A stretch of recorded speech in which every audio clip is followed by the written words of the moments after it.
Mr. Chairman.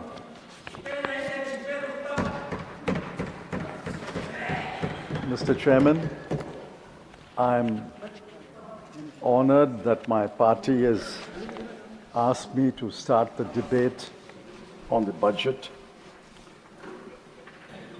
I want to first frame the scope of the debate.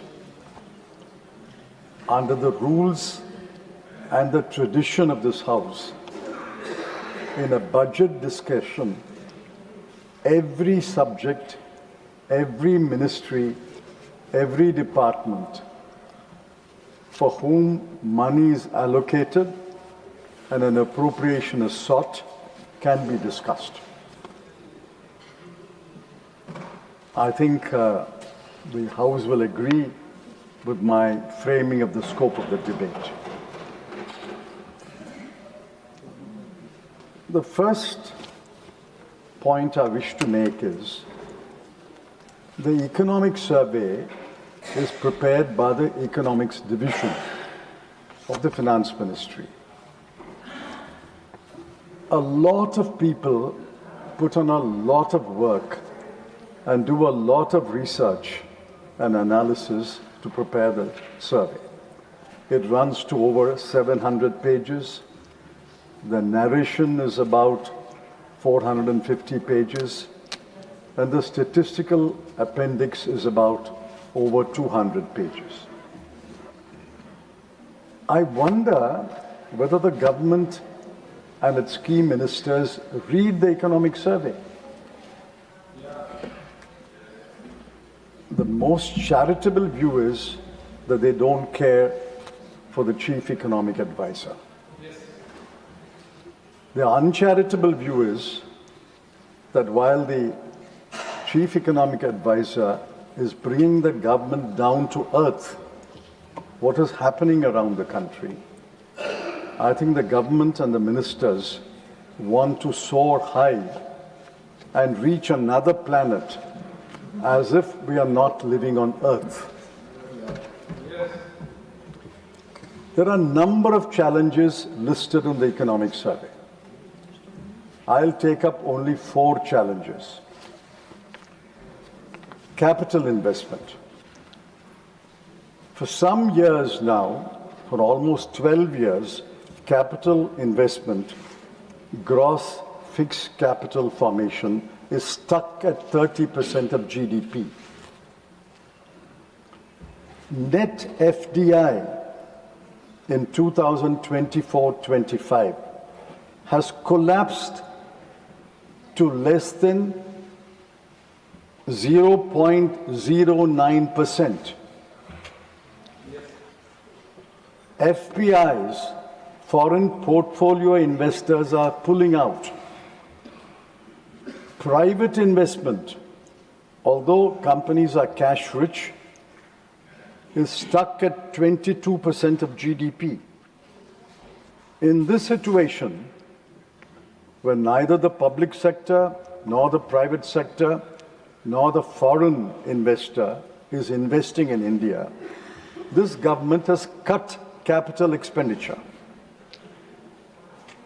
In the year that ended 25-26, they have cut capital expenditure by a whopping 1,44,376 crore. The centre has cut its capital expenditure by 25,335 crore. And what is worse is the state's capital expenditure, for which the centre gives advances, is cut by 1,19,041 crore. Should there not be an explanation? Why did you not give the money? Or did you impose conditions which the states can't fulfill? There must be a reason for that. No reason in the Honorable Finance Minister's speech. The second challenge is unemployment. All of us agree, all of us should agree, in our constituencies, the most number of requests is for job. Youth unemployment is 15%. Less than 25% of the workforce is in regular employment. There is a shift to self-employment, and more workers are in the agriculture sector than there were 4 or 5 years ago. Only in a country with 144 crore people, only 195 lakh, that is less than 2 crore, are employed in a factory. Yeah. Manufacturing, which is largely factories, is stuck at 16% for many, many years. I'll give you an example. The PM internship scheme was touted. Last year, the finance minister made that statement. Corporate houses were persuaded to offer internship. 1,65,000 offers came. Only 33,000 were accepted. Are there no young men and women to accept an internship in big companies? Only 33,000 accepted. And of the 33,000 who accepted, 6,000 left the job. So what is wrong with the internship scheme? She touted it last year. She must explain why the scheme has totally failed this year. The third challenge is the slow growth rate. In paragraph 14 of the Honorable Finance Minister's budget speech, she said, and I'll quote that,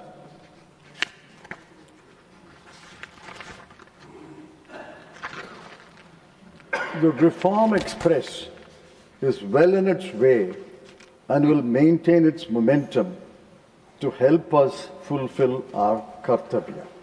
The Reform Express is well in its way. Along with Vande Bharat and Tejas, they may even introduce a train called Reform Express. But the Reform Express is stuck. It's not derailed yet, but it is stuck. Yes. Yes. Look at the nominal growth rate. The nominal growth rate in 2023-24 was 12%. In 24-25, it came down to 9.8%. In 25-26, the year which will end in a month, it's come down to 8%. Where is the Reform Express gathering momentum? Where is your bullet train? No bullet train is coming. You refer to the real GDP growth, But Dr. Surjit Balla, one of your strongest supporters, has mocked the real GDP growth. That's because your CPI inflation is 0.5%, your wholesale inflation is negative, your deflator is only 0.5.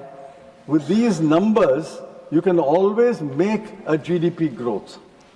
But the nominal growth has come down from 12% in 23-24 to 9.8% in 24-25 and 8% in 25-26.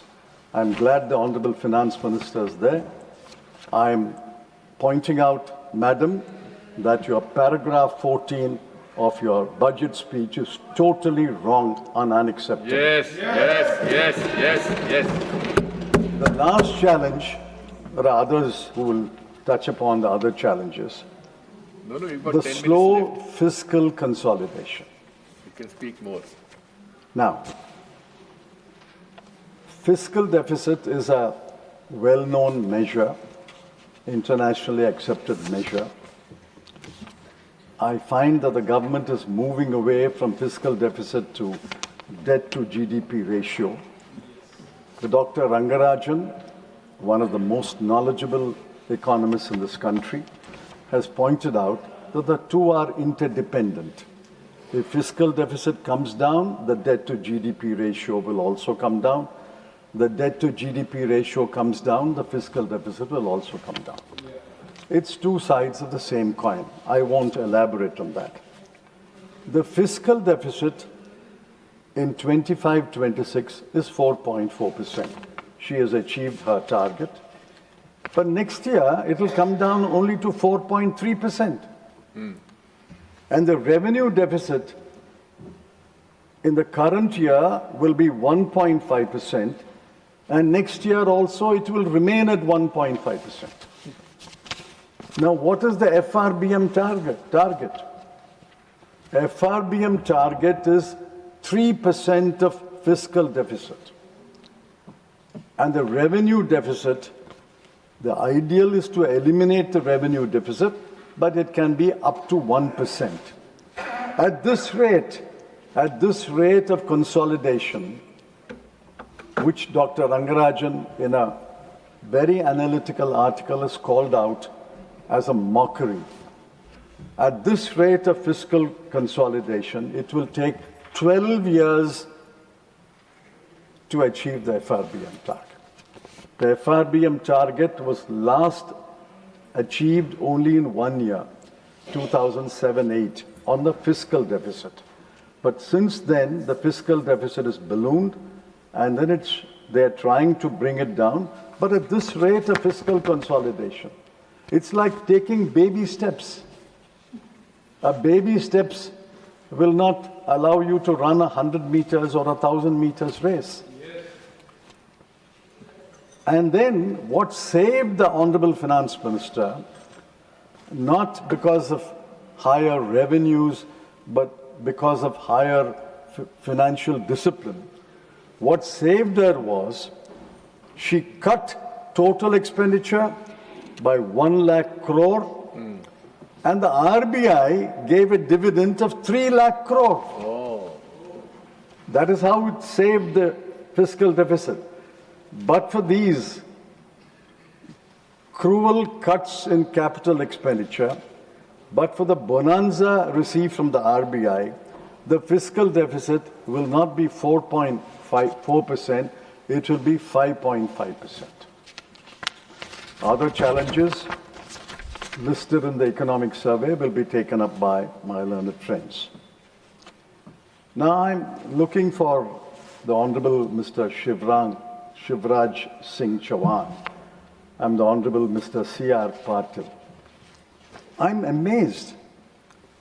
Under one minister's charge, under one minister's watch, agriculture and rural development, there is a cut in expenditure of 60,000 crore. Shame. Agriculture has been cut by 6,985 crore. Rural development has been cut by 53,067 crore. Shame. Rural areas don't require any development. What is the minister doing? What are our officers doing? What are they doing throughout the year? That in 1 year you spend 60,052 crore less. On a Gram Sadak Yojana, and villages are crying for Gram roads, 7,201 crore is the cut. On Awas Yojana, the much touted housing scheme, the cut is 22,331 crore. Don't our people require roads? Don't our people require houses? On grants and aid to states, the cut is 30,391 crore. You blame the states, but why don't you give them money? And there's not a word of explanation why this cut. Somebody in the cabinet, the Honorable Prime Minister must ask the minister and the ministry, why is there under your watch a 60,000 crore cut? Correct. I'm looking for Honorable Mr. C.R. Patil also. The Jal Jeevan Mission was allotted 67,000 crore. You know what they spent? 67,000 crore. They spent only 17,000 crore. What else Where is is going Jal? on? And where is Jeevan? Why is there a budget? People are dying because of polluted water, In Indore. contaminated water in Indore.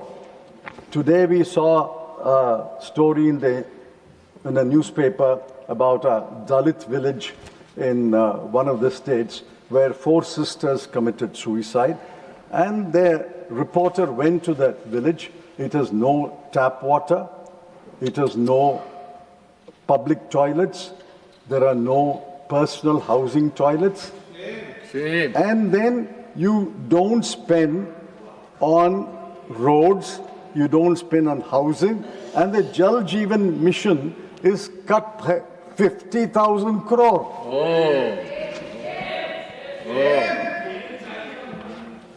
Defense expenditure is at a low of 11.4% of total expenditure. This is the nationalism. Defense expenditure is 1.6% of GDP.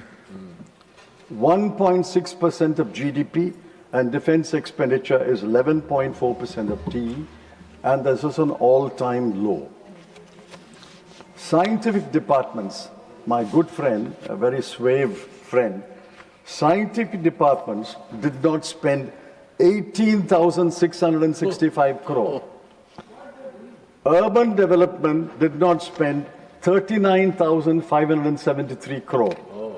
Social welfare was cut by a round number, 9,999 crore.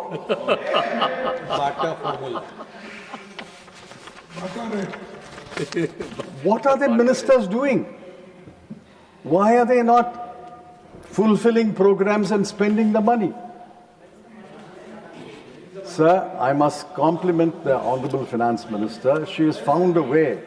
She has found a formula to mesmerize at least one half of the House. She throws schemes, funds, missions, committees. I counted 24. One half of the House applauded.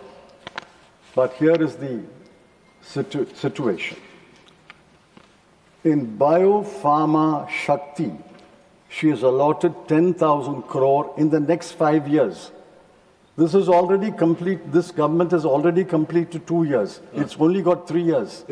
How can it allot for 5 years? Be that as it may. Be that as it may. 10,000 crore for 5,000 years. She's optimistic. I congratulate her and wish her well for her optimism. 10,000 crore. Allocation in 26-27, 500 crore. Oh. Indian Semiconductor Mission 2.0. What happened to ISM 1.0? There's no mention. On the revenue account, 1,000 crore. Electronics Component Manufacturing Scheme, 22,919 crore has been expanded to 40,000 crore. Good. But the allocation is 1,500 crore. 3 dedicated chemical parks. At page 20 of the expenditure budget, there is a note which refers to the 3 dedicated chemical parks. But the outlay is 0. Oh. Scheme for container manufacturing, 10,000 crore in 5 years. At page 21, allocation is 0. National Fiber Scheme, Mega Textile Park Scheme, Mahatma Gandhi Swaraj Institute. I'm grateful that they remembered Mahatma Gandhi and they brought him back to a scheme. National Fiber Scheme, Mega Textile Park Scheme, Mahatma Gandhi Swaraj Institute. There are announcements, but where is the outlay? I couldn't find any outlay for any of these schemes. Champion small manufacturing enterprises, small and medium manufacturing enterprises. The allocation is 54 crore. How do you allocate 54 crore to champion SMEs? I'm afraid this budget is cautious, parsimonious, forgetful of the past year, Yes, they mentioned. and this will vanish. It has already vanished from the newspapers. Another minister and another deal is occupying the front pages now. The finance minister and the finance minister's budget speech has vanished. This is a forgettable budget which has been prepared by a finance minister who forgot her promises made in this house last year. The wire के और videos देखने के लिए subscribe करें और bell icon पर click करें। स्वतंत्र पत्रकारिता की आर्थिक मदद करने के लिए डिस्क्रिप्शन में दिए गए लिंक पर जाएं और अपनी राशि चुनें।